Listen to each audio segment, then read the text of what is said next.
Welcome to the very first Q&A Friday. My name is Michael Pell. I don't know the questions that are going to be asked to me right now. You've sent them through to our media team. They're going to ask me the question. I'm going to answer it to the best of my ability. Let's go.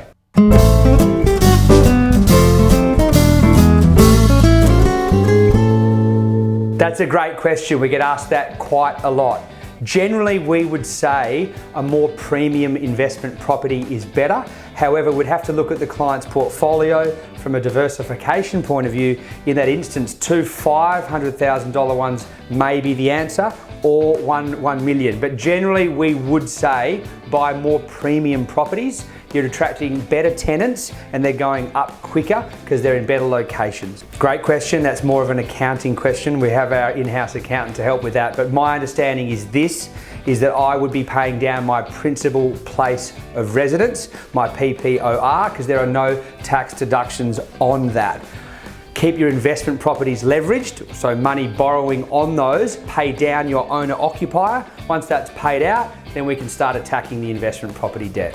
We've got clients that come to us who have actually purchased the wrong investment property in the past with bad advice or going through the wrong property group.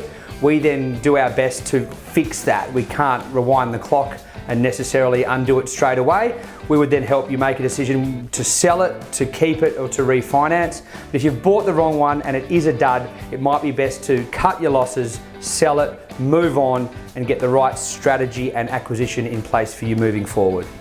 20 years ago, and the second best time is 10 years ago, and the third best time is today. Again, we can't rewind the clock. You're better off getting into the market as soon as you possibly can. Everything seems expensive when you're buying it, and then in a year or 5 or 10 years, it seems very, very cheap in hindsight. So the best time is as soon as you can. Buy good investment properties. The better quality investment property, the better located investment property will attract better tenants.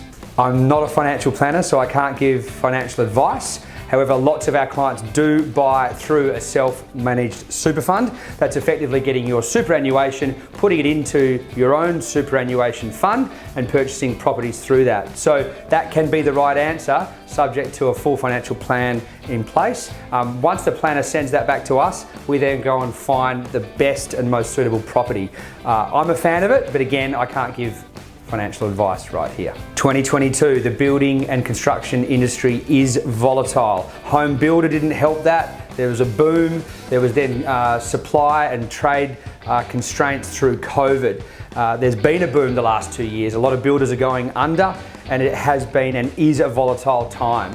What I would say is carefully choose your builder. If you are going to build a property, make sure they are financial, make sure that they're not looking at financial stress and therefore going under, and also make sure that they build a quality product that's on time. Now that's easier said than done. For some people, the answer might just be buying something that's already built or almost completed or established. It's a great question. We'd have to look at your individual set of circumstances, but for many people, it's better for them to continue renting where they are, where they want to live, which might be in the suburb that they love, or it might be with a housemate or mum or dad, to continue to save and then purchase an investment property elsewhere. It's called rent vesting. It's very, very popular.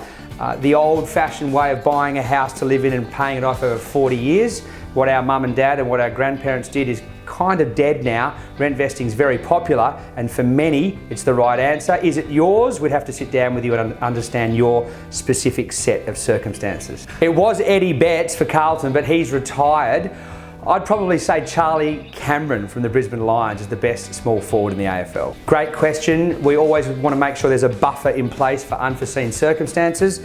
You lose your job, you get sick, you can't work, you don't have any income. We generally like 20,000 as the buffer. How much equity do you need in your current portfolio to potentially look at expanding that?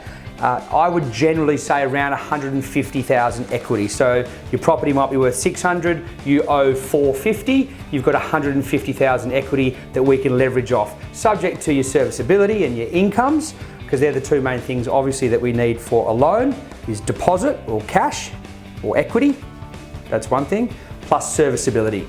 So those two things are the things the banks look at before giving you a home loan. I should have had an in-house accountant on earlier to save all the 3 a.m. wake-ups worried about cash flow, but that's part of owning your own business. Good news is we do have an amazing CFO on board here at Propel. But yeah, as an entrepreneur, running your own business, it's a roller coaster of emotions. A little bit like what it is investing in property, but having a CFO on board to iron out or even out those cash flow issues is making things a lot easier for us, because it's always a worry with small business and owning your own business.